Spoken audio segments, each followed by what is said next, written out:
आस्पद श्रावण मास महात्म 24वां अध्याय।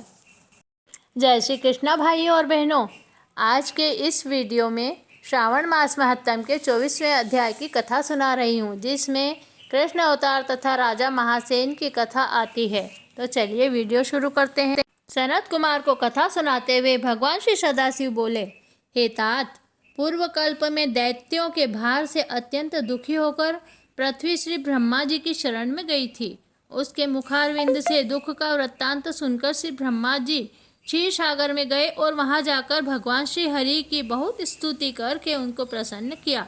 श्री ब्रह्मा जी के मुख से सारी कथा सुनकर भगवान हरि ने श्री ब्रह्मा जी और उनके साथ गए देवताओं से कहा, हे देवतागण, तुम लोग डरो मत। मैं देवकी के उदर से अवतार ग्रहण करके पृथ्वी का कष्ट हरूंगा। आप सब देवतागण पृथ्वी पर जाकर यादव रूप में स्थित हो जाइए। ऐसा कहकर भगवान अंतर्ध्यान हो गए। भगवान के देवकी के उदर से उत्पन्न होने पर कंस के डर से वसुदेव ने उनको गोकुल में नंद बाबा के यहाँ रख दिया। भगवान जब थोड़े बड़े हुए तो उन्होंने मथुरा में आकर गणों सहित कंस का वध कर डाला। मथुरा निवासियों ने भगवान से प्रार्थना की, हे कृष्ण, हे महायोगिन, हे भक्तों के अभयदाता देव, शरणागत वत्सल, आपको हम लोग नमस्कार करते हैं, हमारी रक्षा करो। हे देव, हम आपसे कुछ प्रार्थना करना चाहते हैं, उसे आप सुनिए। हे देव, किसी को भी आपके जन्मदिन का ज्ञान नहीं हुआ। जान लेने पर हम सब उस दिन वर्धापनोत्सव करेंगे।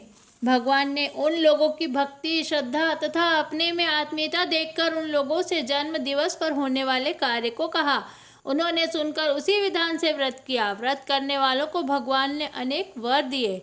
हे तात, इसके संबंध में मैं तुम्हें एक प्राचीन इतिहास सुनाता हूँ। अंग देश में उत्पन्न मित्रजीत नामक एक राजा हुआ था। उसके पुत्र का नाम महासेन था। वह सत्य के मार्ग पर चलने वाला तथा अत्यंत साधु स्वभाव का था। वह प्रजा की देह प्राण से रक्षा करता था। प्रजा भी उस पर प्राण निछावर करती थी, लेकिन अचानक वह पाखंडियों के साथ में रहने लगा और वह राजा, जो कि कभी धर्मात्मा था, अब अधर्मी हो गया। वह वेद, शास्त्र तथा पुराणों की निंदा करता था। वर्णाश्रम धर्म से बहुत द्वेष करता था। हे तात, इसी प्रकार बहुत काल बीत जाने पर उसकी मृत्यु हो गई और वह काल के वशीभूत होकर यमदूतों के वश में हो गया। यमदूत उसे पाश बंधन में बांधकर यम के समीप ले गए और दुष्ट संगति में रहने के कारण उसे बहुत पीड़ा और ताड़ना दी। फिर उसे नरक में गिराया। वहां भी उसे बहुत काल तक अत्यंत पीड़ा और प्रताड़ना दी गई। नरक भोग कर अपने पापों के कारण उसे पिशाच योनि प्राप्त हुई। भूख प्यास से अत्यंत व्याकुल होकर वह इधर उधर घूमता हुआ मारवाड़ देश में पहुंचा और एक वेश्य के शरीर में प्रविष्ट हो गया। एक दिन वह पुण्य देने वाली मथुरा नगरी को गया, मगर मथुरा के पास पहुंचने पर मथुरा के रक्षकों ने उसे उस वेश्य की देह से पृथक कर दिया। वहां पर वनों में तथा ऋषियों के आश्रमों में घूमता हुआ देवयोग से जन्माष्टमी के दिन ऋषि तथा द्विजों द्वारा की जाने वाली महापूजा में सम्मिलित होकर रात भर जागता रहा। उसने वहां हरि कथा सुनी। उसके प्रभाव से वह उसी क्षण में निष्पाप, पवित्र और स्वच्छ चित्त होकर प्रेत शरीर को छोड़कर विमान द्वारा विष्णु लोक में पहुंच गया। यमदूतों से व्यक्त होकर वह दिव्य भोग समन्वित हो गया। इस व्रत के प्रभाव से वह मोक्ष को प्राप्त हुआ।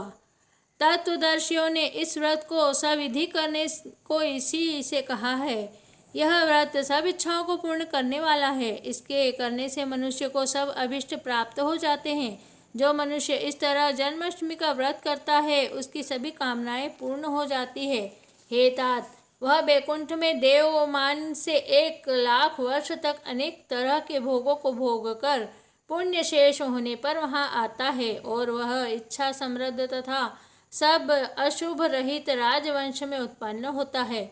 विद्वानों को चाहिए कि सदा कृष्ण जन्म का विधान लिखकर दूसरों में इसका प्रचार करे और सर्वशोभा समन्वित कृष्ण जन्म का वर्णन एक जगह संवार कर इकट्ठा करे।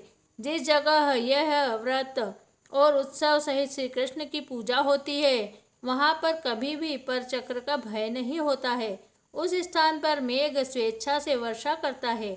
जिस घर में भगवान श्री कृष्णचंद्र जी महाराज की पूजा होती है, वहाँ सब प्रकार की रिद्धियाँ होती है तथा प्रेत आदि का भय नहीं होता है। संसर्ग में जो भी भक्ति द्वारा अव्यग्र मन से व्रत का दर्शन कर लेता है वह पाप ताप से छूटकर हरि के चरणों में पहुँच जाता है। श्रावण मास महत्तम 24वें अध्याय की कथा यहीं समाप्त होती है। श्री शिवाय नमस्तुभ्यं श्री शिवाय नमस्तुभ्यं श्री शिवाय नमस्तुभ्यं श्री शिवाय नमस्तुभ्यं। ओम तत्पुरुषाय विद्महे महादेवाय धीमहि तन्नो रुद्रः प्रचोदयात्। प्रिय भाइयों और बहनों, अगर आपने मेरे चैनल को अभी तक सब्सक्राइब नहीं किया हो तो जल्दी से सब्सक्राइब कर लीजिए। धन्यवाद। जय श्री कृष्णा।